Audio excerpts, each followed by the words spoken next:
dhawaada channelka Hanaan English Officials. waxaan ahay Ustaad Maxamed Deeq. waxaan halkan idinkala socodsiin doonaa casharadii Englishka ah ee aad ka barateen channelka Hanaan English Officials. markana waa qaybtii practice-ka, practice 2. How old are you?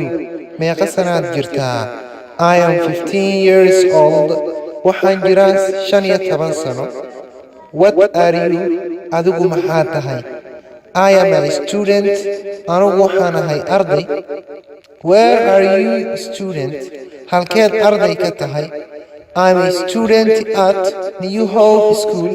waxaan arday ka ahay iskuulka New Hope. What do you learn? maxaad barataa? I learn English language. waxaan bartaa luqadda Ingiriiska. Where are you going? xaggaad u socotaa? I'm going to the restaurant. waxaan u socdaa maqaayadda. End of practice 2.